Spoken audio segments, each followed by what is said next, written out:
Welcome back to Esther's Breeze, where we sit back, chat, and shoot the breeze. Thank you all so much for joining us. You know, your constant love and support mean the world to us, and we are so appreciative of all that you do and your constant support. A huge thank you to PAX management. Another thank you to publicist extraordinaire Steve Joyner, to my mentor and good friend, Mr. Robert D'Alessio, to my background techie and my partner in crime, Mr. Fernando Renzo. There he is. And to all you folks once again for joining us. So Esther's Breeze is available on Esther Brzezinski's Facebook profile page. It's available on Esther's Breeze YouTube channel and on Bobby Short's YouTube channel as well. In about a day or so, the audio will be extracted, we will upload it, and then it will be available on Spotify and all other streaming platforms. I'm so excited for today's guest. We had a great chat backstage, and I just want to tell you a little bit about him. John Anthony, who is our guest tonight. He is an actor, director, and writer. He's a shining example of it's never too late, as he began his acting career in 2014 at the age of 50 years young. He has since written and acted in more than 15 short films and has authored 2 full-length feature screenplays, winning several awards and accolades and building a commercial career as well. He is the epitome of age is not my cage, and I want to show you a little bit of his work. What's your name? My name is Monica. Monica. I'm Sam. That's me, Sam. Nice to meet you, Sam. Yeah. Bobby, need you to ask around. See if anybody heard of or knew of a hit, you understand? Chris Donald. I love Chris Donald. In fact, I have all of his albums. Shut up, really? Really? You listen to Chris Donald? I listen to Chris Donald. That's so cool. Every night when I go to sleep,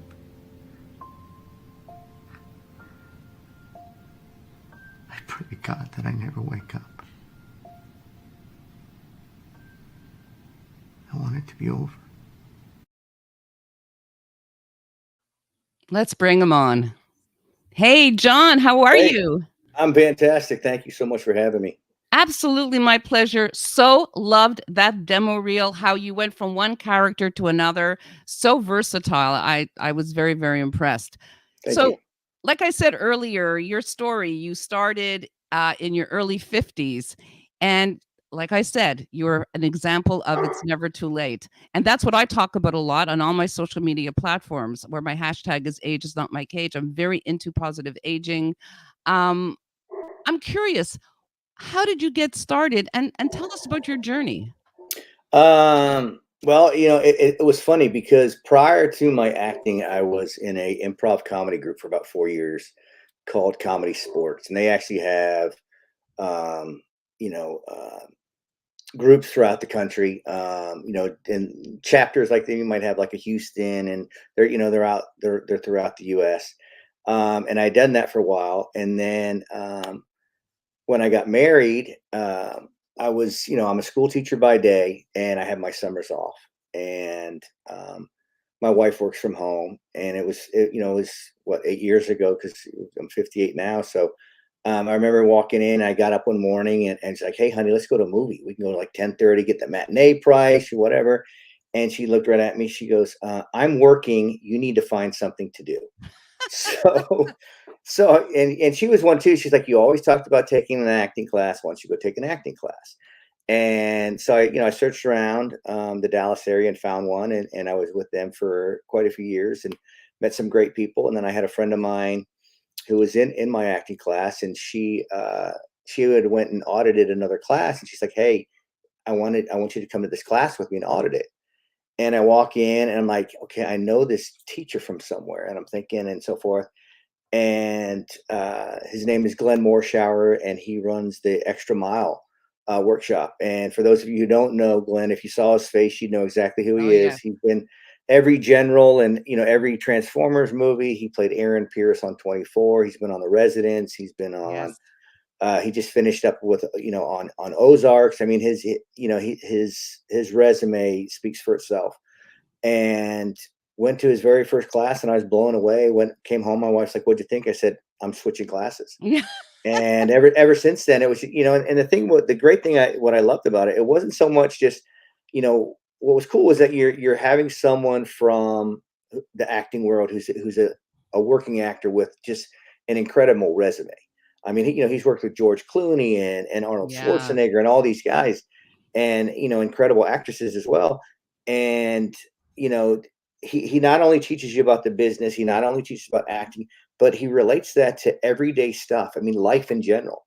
And that was one of the things that really kind of blew me away, because he was just like, everything was combined. And one of the things that has always stuck with me, even in the acting aspect, is he always he would tell all of us, because you'd get some people who'd come into class, and then like 2 weeks later they're like, "Oh, I'm going to LA now," and he's just like, "You're not ready," and so forth. And one of the things is he always used to say, it's not a sprint, it's a marathon, Right. and you have to take your time and so forth. And one of the great things too is, he not only did he teach us, everything about acting that he could, but everyone became such a close knit family. And that's what, one of the things, we call it the extra mile family, because everybody's there to support each other. You walk in that room and there's not one person in there with an ego.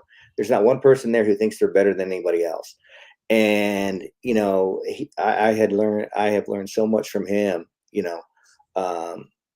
just, from the acting aspect, and how to relate to things, and how to, he would teach us stuff where it's like, you would look at one thing, he's like, "All right, I'm gonna make one little adjustment," and he'd do it. And, oh my gosh, it makes the whole scene completely different. And he was the one who also got me on hooked on the acting or the writing bug as well. And Right. ever since then, it was just like, this is what I want to do. It's like for me, it's a passion as a writer and a director. Even as an actor, I want to tell stories. I love to tell stories, and I just want to be moved. Now, you have some people who, I want to go to LA and be famous, or I want to be a movie star and be famous. I just want my films, and if I'm acting, no matter what it is, just to be real, and to be be able to move people and make them laugh, or make them cry, or make them feel something. And you know what? It's been 8 years, and I wouldn't change it for anything in the world. I've met some incredible people. What Glenn's been able to teach me and teach so many other actors has been nothing short of amazing. And it's been a great ride. That's quite something. And you, in those 8 years, you have written, directed, and performed in 15 short films. Is that correct? Yeah, 15 that I've written. Yeah, 15 that of my own, and I've done some others. But yeah, I've written 15 to the date. I've got 2 screenplays and working on 2 more.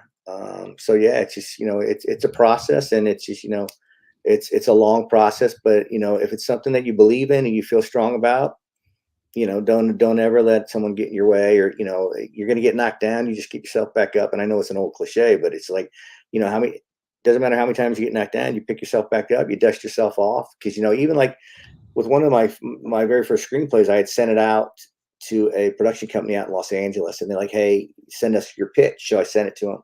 Okay. They sent it back and said, "Hey, we'd really like to read it." So I sent it to them, and that was like a year ago, and still haven't heard anything, which is fine, because it's like Yeah. even talking to so many people, it's like John, they'll see it, that they may look at it, they may not, but what, at the same time, it may sit on a shelf for 10 years and never get seen. So just like that's kind of how things work. And but that one right there, my very first screenplay that I wrote, is kind of like my baby. It's kind of like Sylvester Stallone's Rocky is kind of Right. like the name of the film is called Walter, what my Walter is to me. And it's just, for those people, of course, everybody's seen Rocky, but, just a kind of a fun fact is that when he took that to a production company, they didn't even want him to be in the movie. Yeah, I remember hearing that. And, it was like, he's like, no, that's not how this works. She goes, then you're not getting my script. And, he wanted to do it his way. And Right. it, look how it turned out. And, and that's kind of the way I am. It's just, one of those things where it's like, I'm very, very passionate about this screenplay. And, I wanted to have it, go in the right hands. And if it's going to take time to get it done, then you know what? I'll take all the time in the world. So I'm curious about how you feel about ageism in the movie industry. And also, do you think that maybe it's a factor even submitting the work that you did? And do you feel that it's gender specific or that it's equal between men and women? What's been your experience since you did begin at 50? What are your feelings and what are your observations? For me, I think, from what I've seen, I think it's, I think it's kind of across the board. I think, the thing but is even Glenn says, the older you get, and I find this out more than ever, the older you get, there's not going to be that many roles. It's just like, yes, I could play a dad. Yes, I could do this. One of my first acting coaches, she kind of stereotyped me because the first thing she said was like, she had asked me, what my career, what I was doing and said, well, you're only going to get 2 roles, and that's either a cop or a biker or a bouncer. And I even asked her, I said, well, what about could I play a PE coach or a football coach? She's like, no. And I said, well, that's kind of what I do for a living. And she's just like, no, I don't think you could play that. But, again, I think it's across the board, but the older you get, the roles are less. But so rather than rest on someone else's laurels, I just, I told myself, you know what, I'm just going to start creating stuff of my own. I'll create my own stuff and make things happen. Because it's, it's just like, I would even have, friends or so forth. And, they go on it. They go, I know for a fact I'm not even going to get this even looked at because they want someone 25 to 30. And they're like going, well, my agent sent me and he's like 45. And he's like, I know I'm going to walk in there and they're not even, give me a chance. But like one of the things that Glenn always teaches us is like, okay, if the age window is 30 to 40 and you're 50 and you're going in for that audition, give them something to think about when you walk out. When you walk out, give them something, you know what? Maybe he's not right for this role, but maybe he's right for a different role or in a film. So, it's, the thing that is too, is the acting world, and again, I'm still green as grass. It's just that it's a process and you can't beat yourself up. You can't knock yourself, you can't, walk in and go, hey, I nailed this, I'm going to get it, because 95 to 97% of the times you're going to hear the word no. And if you look around, Liam Neeson said it on Jimmy Fallon one night. He said, he's like, how's things going? He goes, well, I'm unemployed, because he goes, if you're an actor and you're not on the set, he goes, you're unemployed. And he's like 95% of all actors are unemployed until they get a job. So it's just, work on your trait and just, keep doing what you're doing. And if you believe in it and believe in yourself, good things are going to happen. It's a process, but, like everything, you're always going to have your haters or your people who, disagree with you, or, that's not going to happen. That's not going to happen. With my full length feature film that I wrote, Walter, when I first started to write it, I only had 2 people who I had a picture of Morgan Freeman and a picture of Ed Burns on my desk. And my wife's like, what are those? I said, these are the 2 people who can only play these roles. And, I even tell friends to this day, and he's like, oh, there's no way you're going to get Morgan Freeman to play this role. I said, how do you know? You never know. I said, you don't know that. I said, you know what? I said, maybe he hears me on a podcast. Maybe someone gets word that, hey, there's a guy out in Texas, he's got a screenplay. He thinks, you can win an Oscar for it.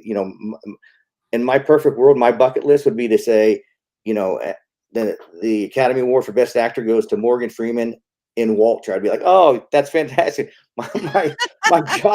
My job is done as a writer. I mean, he's always been one of my favorite actors of all time. And it just, and Ed Burns, for those people who are familiar with Ed Burns, great actor, great writer, wrote The Brothers McMullen. Just, I want him to play the dad, and I would love for him to direct this film. It's something that I'm, again, very, very passionate about, but again, to put it in the right hands and you get the right people around it, good things can happen. You just got to stay positive. I agree. So if anybody out there has any connection to Yeah, Morgan Freeman or Morgan- Ed Burns, Ed Burns, please. send them our way. That's right. Episode 6, Esther's Breeze, season 2. There you John go. Anthony was on and he was talking about you, and looks to me that, listen, if the distribution company showed interest, there's obviously something there. So Yeah. so I think, who knows? You have a chance. Absolutely. Stranger things have happened, and like you said about Sylvester Stallone, I mean, how his movie came to be. That's a similar story. And you were talking about, if you're not on set, you're unemployed. I once heard the statistic that only 2% of actors act full time and make a living out of it. What do you think of that? Well, that's probably true. I mean, because you can go down a list and list, hundreds of actors, that work on a consistent basis if they're on a series or something like that. But think about all the other people who are actors and trying to get their foot in the door, trying to get the foot, yeah. Okay. Hey, I did a commercial. When was the last thing you did? My last thing I did was a commercial 3 years ago, or last thing I did, I was an extra on a film, 5 years ago. I'm still going at it. And, then the question is, why are you still going at it? Because, you find people, that's their passion. That's what they want to do. It's, and that's what they believe in. It's just like, you got to keep believing in yourself. And that's, like for me, I'm one of my toughest critics. I don't like to watch myself on film. I don't like to, I'll critique and go, I have a couple short films that I did that I won't even show people. Cause I'm like, nope. And I even have a good friend of mine. He's just like, man, can I just put that film on my site? I go, no. I said, it's horrible. Because it's not bad. He goes, it's a really, really good film, but it's just like, being a writer and director, and you're always going to be your toughest critic. So you did have a film called A Love Not Lost, which you won 2 awards, bronze for Best Drama Short and platinum for Best Actor. Tell us about that film. And that was actually in 2020, April of 2020. Yeah, that was literally like right before the pandemic. And it was, it's a story about a mentally slow man who's basically spent his whole entire life in and out of assisted living and homes like that, where to take care of people with mental issues. And his brother, as a child, even as a child, he was placed in a home because his parents couldn't deal with all the struggles that he had. And he has a younger brother, and after his parents pass, his younger brother comes back and tries to take him out of the home to give him the life that he's never had. That sounds like a very interesting film. I would love to see that. Is it available for the public to see, or is it still doing the festival run? It's still doing the festival run. So once that's done, I'll have once everything gets done, I'll have the link on my website where they can just go and they click and watch the whole thing. Yeah, it sounds like a great film. And talking about festivals, I'm so curious about the process of entering your films in festivals. What is the cost, and in addition, what is the cost of making a short film? Well, first, like with the film festivals in general, they can range anywhere. You can get some that are free. You can have some that can be upwards to a couple $100s to get into. It really kind of depends on which ones you send to. Like for me, I try to hit the major markets: Los Angeles, Atlanta, Chicago, New York, and then if there's like one in Dallas or something, and but I try to hit those markets just in the hopes that, you never know. Hey, maybe there's a producer went in and watched it, or a director or somebody from a production company that goes, hey, you know what? I really like this film. Let me try to reach out to this person. So those always kind of vary. And then like the cost, my first film was like $500. I think the most I've ever spent on a film, it was about $3,500. Now there are people who spend, 25, 30, even $100,000 on a short film. But me, I don't have $100,000 to spend on a short film. So that's why, it's my films are, very much on the lower end of the budget. But at the same time, if you've got good writing and you have, good actors and a great DP, all that stuff, you can make great films for next to nothing. That's true, and I know a lot of actors are willing to do that so that they have clips for their reels. Yeah, So that absolutely. Yep. yeah, that's Yep. sort of the selling point. Like, you do my film, you won't get paid, we'll feed you, Yeah. and you'll have some clips, you'll have some credentials. So, and where do we find the place to submit films to? Like, if you want to, Well, I mean, one of the great venues is filmfreeway.com. yes, I've heard of that. Okay, They have lists. I mean, and I'm talking like all over the country, all over the world. There's some, you can submit to film festivals over in England and, anywhere you want. Australia. And it's basically you just go on there and you pick a genre, what your film is about, or a lot of times too, they'll have, you'll have something where it's, hey, what's in LA that might be a good film festival. And then the other thing too, always do your research on it. Cause it was funny because I had yeah, written one of my films called The Session. It's about a story about a man who loses his wife and daughter to a drunk driver. And I had submitted to this one film festival. It was, I can't remember where it was. It was like somewhere on the East Coast. And, I said, oh, this would be a good film festival and so forth. So I sent it there. And the thing that it was is when I looked at it, the film festival, it was like being held at like a restaurant bar kind of thing. And I'm like, they probably don't want to show that, that type of film in right. their film festival. Yeah, it really kind of depends. You just go out and again, I would just do your research on some of the festivals. Cause sometimes you can go to one and it's, it'd be a phenomenal festival. And then another one, it's just like, it's their first year. And I remember I was looking at one and someone had posted, hey, Joe, this film festival. And it looked like it was in the backyard of some guy's house. And he just had like a big old, screen from Right. 1972 when you were Oh like my in goodness. biology class that was up against thing, on a projector. And I'm like, yeah, I don't think so. yeah. So, I mean, you just gotta be careful. So when you enter, I'm sorry, I'm asking you a lot of questions. I find it That's okay. fascinating. When you enter, do you do it by category? Like, do you Yeah, specifically yeah. go and you pay? I'm going to pay for actor. I'm going to pay Yeah. for best Yeah. screenplay. I'm going to pay for supporting. Okay, so each category gets Yeah. paid separately. And they have all different genres for, best drama, best short film, best, first time director. I mean, there's so many different Right. things you could,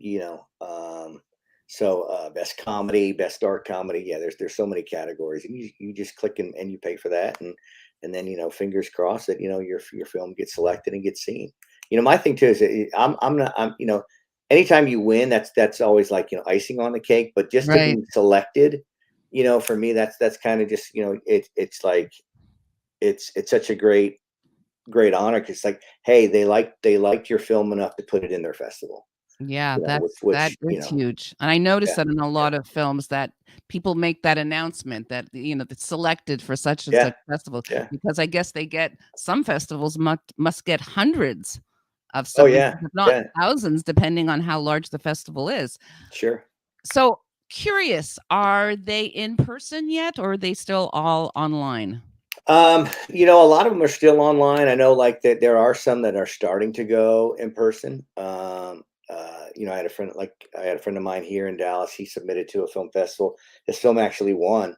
Wow. And he had sent me the link. It was a great film. And that one was in person. So, I think, even though we're not back to normal as we can get, I think, um, they're slowly getting back to that, because like theaters are open down here and so forth. So, people are going to the movies and it's trying to get back to as much normality as we possibly can. Yeah. No, I hear you. And So, I guess the opportunity to network, because I know the Cannes Film Festival was in mhm. fact in person, and I know that it's an incredible opportunity to network.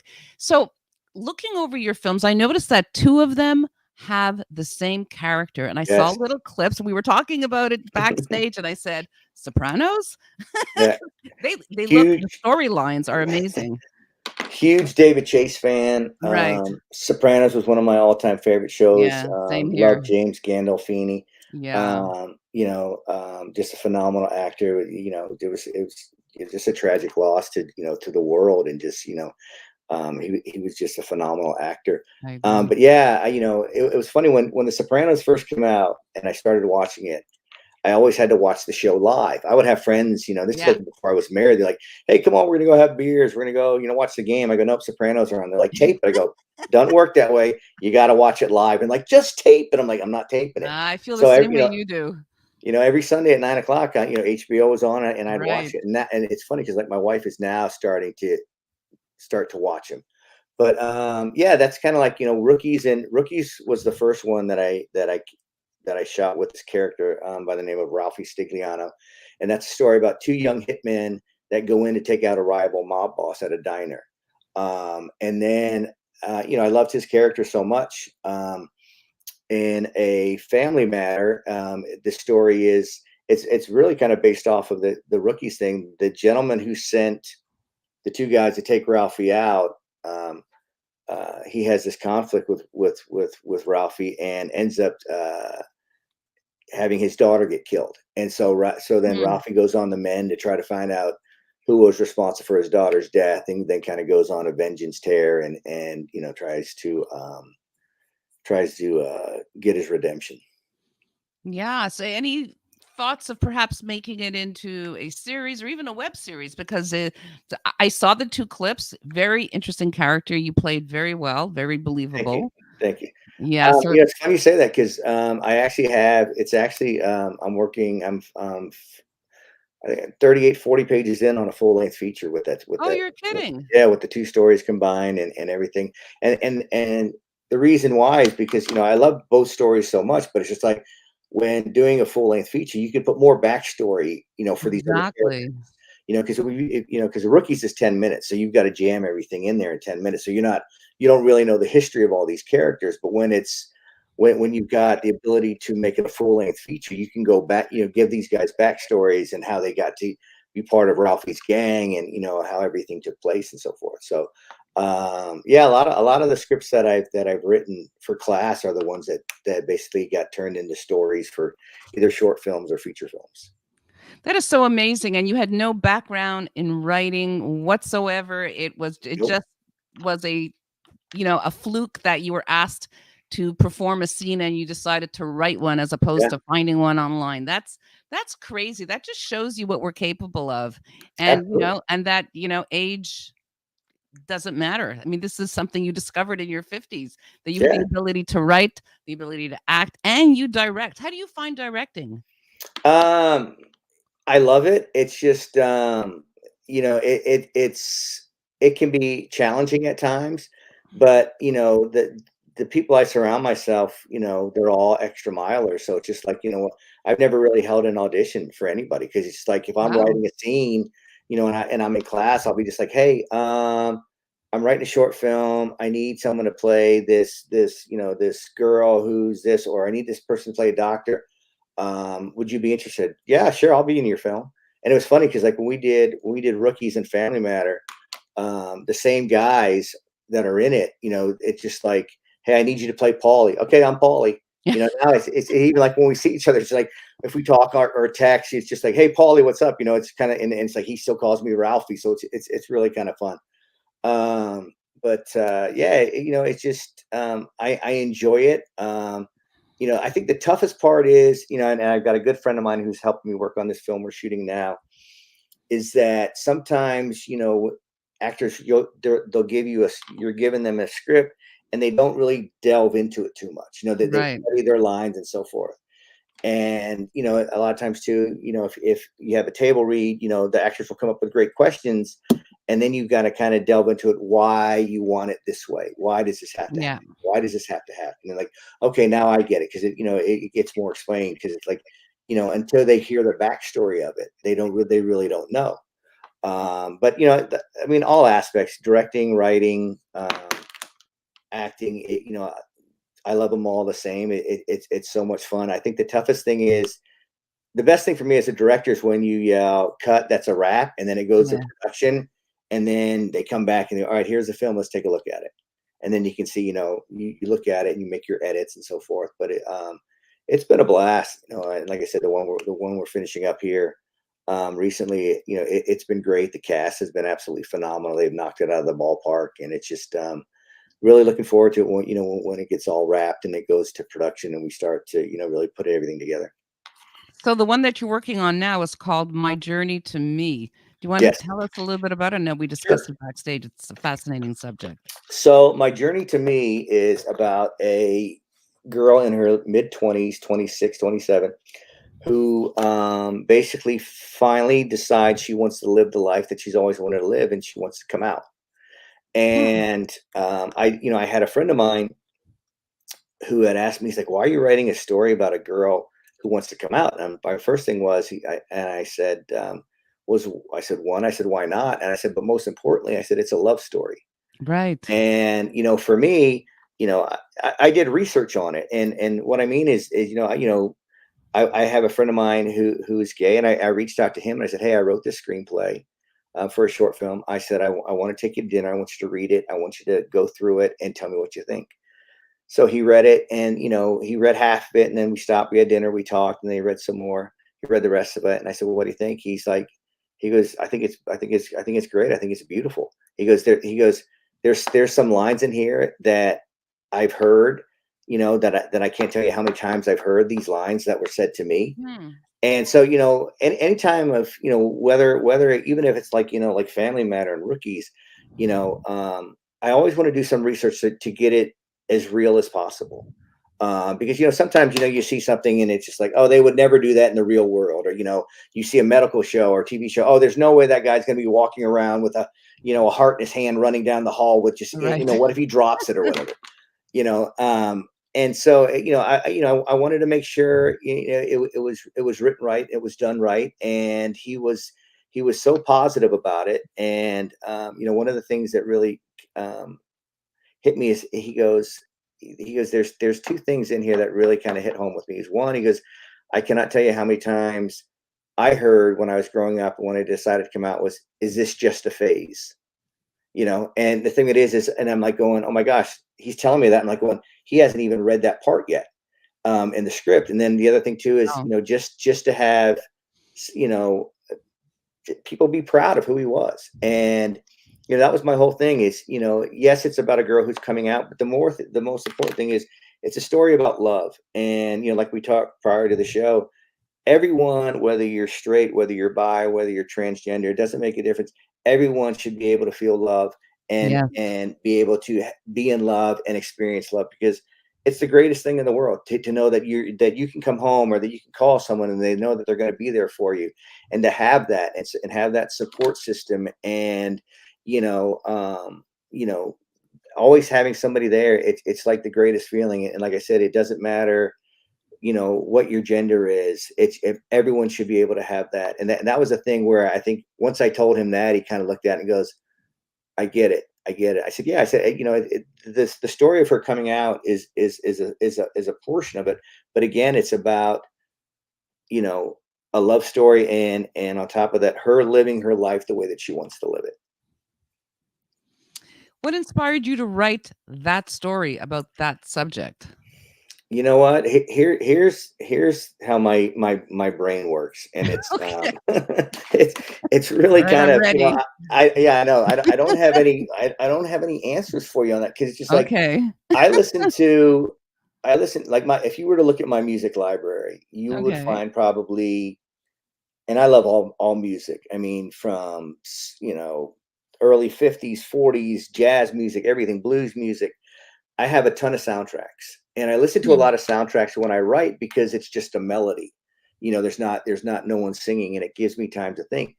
I remember I was driving home one night, and I can't remember what I was listening to. It might have been, I can't even remember, but it was just like a melody, and I'm thinking in my head, going, what do I want to write on? What's something that that I think would be really, really good? And the first thing I thought was a love story, because I haven't written a love story yet. And then I'm like, and then to put more emphasis on it, I'm like going, what if I write about a love story about a girl who decides to come out? And someone asked me, when this film's out, what do you hope to get? I said, if people can see it and be moved by it, or who knows, maybe there's a girl or a guy who's, sees it and watches it and goes, you know what? It's okay to be who you want to be. You live your life the way that you want to live it. It's your life. It's your journey. this is your journey, and you go live it, and you love it, and just enjoy your life, because the cliche is, life is always too short, and before you know it, I mean, my God, I'm 58 now, and I'm like, oh, where's time flown by? It's just like, I feel like, just yesterday I was in high school, but it's like, when I get up in the morning, everything hurts now. It's just like, my back, my shoulders, my arms. Right. Yeah. So, but it's just, it just kind of came to me. And when I wrote it and we had our first table read, I only had the 2 lead actresses in it. And, one of the girls looked at me, she's like, this is really beautiful. And I'm like, thank you.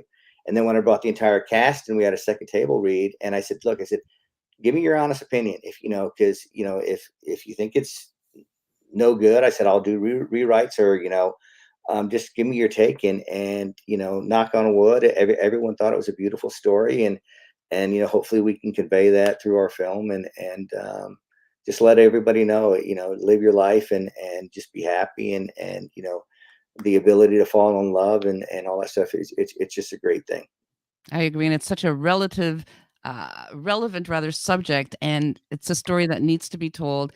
Absolutely. And hopefully I'll get to see it. Maybe you'll sneak in a little copy for me somewhere. I know Absolutely. you Yeah, save it for absolutely. film festivals, but yeah, that would be amazing. So what advice would you give to, someone who's older, like ourselves, who want to get started in the industry? What advice would you give them? You know what? It's if it's what you want to do, go live your dream, because it's your dream and it's nobody else's. Yeah. And you know what? You, like I said, you're going to have your haters, you're going to have your doubters, and so forth. But it's just it's one of those things where it's just like, that's a part of life. It doesn't matter. I mean, it doesn't matter what you do. You can look at, you look at sports figures. Oh, I can't stand that guy. He's horrible. He's the worst player ever. Well, you know what? He's playing in the NBA. He can't be that bad. Or he's playing in Major League Right. Baseball. Or, hey, you know what? Pro wrestling is, it's scripted. It's fake. It's a guy soap opera. Hey, you know what? They're out there and you're watching them. So, and they're doing what they want to do and they love it. It's the same thing. Authors, writers, anything. Believe in the toughest thing is, I think you just got to believe in yourself, and you're going to have days where you question. I mean, there's times where I'll write something like, man, is this, am I doing the right thing? Is this the right story? Is this how I want to tell it? And even on the bad days, you just keep going at it. You keep, chiming away, and if it's something you're passionate about, go live your life, go live your dream, and make it happen. And the people that love you are always going to be there and support you. And the people that doubt you, why are they doubting you? Are they jealous? Are they, are they do they want to see you fail? Because they do want to see you fail. It's like, oh, you're never going to do this. You're never going to do this. One of the greatest things for me is in several of the commercials that I've done, I never see them, and so it's like, I'll come to school, and I had like one of my students, Coach, we saw you on TV painting a fence on TV. And I'm like, wait a minute, that's out? I didn't even see it yet. And they go, yeah. They go, Coach, that was so cool. Do you have any more? And I'm like, well, I'm working on it. And then, I had shot one for Ambetter, which is an insurance company. And we had shot it down in Austin, just amazing cast and crew to work with. And they're like, hey, Coach, we saw you in a T-Mobile commercial. I go, no, it wasn't T-Mobile. I go, but that was out. I go, yeah, you were like they said you were running down the street and a guy gave you water. And I said, yeah, I said, that was for an insurance company. Like, oh, that was so cool. And it, and the great thing is, any set that I've been on, and, a lot of the commercial sets too. I mean, the people are just amazing. I did quite a few commercials for Ready Seal.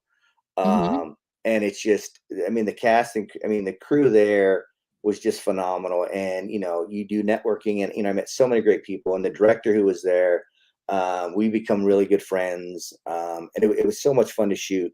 And again, you surround yourself with great people. You get the opportunity to meet great people, but again, just go do your thing. Don't let anybody knock you down and push you around, because again, not to sound redundant, but it's your life. You go live it. You go have fun. I love that. I have one last question that we ask Okay. all our guests. It is the question of the season. If you could turn back the time and talk to your 18-year-old self, what would you tell him? Wow. What would I tell him?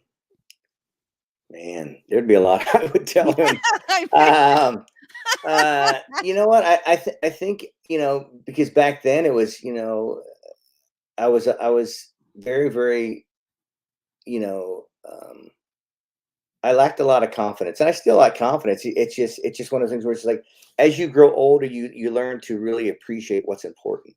And as a Yes. kid, it was always just like, I had to have this, I had to have these shoes, I had to have this bike, and the materialistic. I probably say all the materialistic stuff in the world doesn't matter. What Yeah. matters is that you surround yourself with people that you can trust and that you love, and that will be there and support you. And just know that life's going to be a journey. You're going to have setbacks as you get older, and you're gonna have good days and bad days. But you know what? You stay strong, and just stay driven. And at 18, I think I never thought I'd be in the shoes that I am today, Yeah. writing films and doing all this other stuff, and just loving it so much. Because growing up as a kid, I had always wanted to be a sports broadcaster. And, it was kind of one of those things where it's just like, but, then it was, hey, I want to be a pro basketball player. Hey, I want to be a pro Yeah. baseball player, to do sports stuff. And then, so it was just, I think just understand that, materialistic stuff come and go, and that's exactly what they are. Everything, all that stuff can be replaced. It's the friendships, it's the family, it's the people you meet, the people you surround yourself, the people that you love are the things that's really, really important. And if you can still keep those relationships strong, when you're 18 to when you're 50, those are the great things. One of the things that I had is I had taken my wife out to Oregon a couple years ago, and she had never been. And I spent some time up there in high school and loved it there, and reached out to an old high school friend and who lives down in Eugene now, and met up with him, and he's a musician. I love his music, and one of the great things is I had asked him. I said, "Is there any way I can use some of your songs for my films?" He's like, "Absolutely." So even to go back, Right. and I'm talking 40 years, to still be in contact with some friends, and still even talking with some old high school friends via Facebook and all that stuff. If you can surround yourself with, friends like that, and go back and look at those, those relationships that you've had, and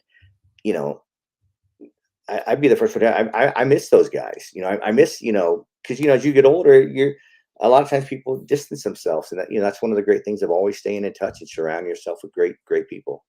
That's a wonderful answer. I love that. It's not about material things. It's in fact, it's our family, it's the people in our lives. Mhm. That's what's most important. And I also like what you said about, following your passion, and you did that. And you did that later in life, and you're a prime example of it's never too late. And what I always say, age is not my cage. So you are an inspiration. Thank you so much for Oh, joining thank you so us. much. I've had a blast. I hope you have a shirt that says "Age is not my cage." I You should make a actually I logo. I did print one, and I'm thinking about doing more, and maybe a You little, should. some That would be mugs great. and handbags, and There you go. I'll send them off to you in Dallas, and maybe Absolutely. I'll put some rhinestones. I know the ladies like the rhinestones in Texas. There you go. I'll definitely do that. So if you don't mind just staying for a little bit after the Sure. show, that would be Absolutely. Thank you great. so much for having me. I had a great time. Absolutely my pleasure. You were wonderful. Thank you so much. Thank you. So guys, thank you so much for joining us. We will be back June 16th with Jennifer Vaughn and Scott Morrow. And we're going to talk about the book Made in Hollywood, the Scott Morrow story. And this guy apparently was good friends with Marilyn Monroe. So I cannot wait to meet the two of them, the author and the gentleman who the book is written about. So that's going to be huge. Thank you so much for joining us. We had a wonderful time. Till the next time. Ciao for now.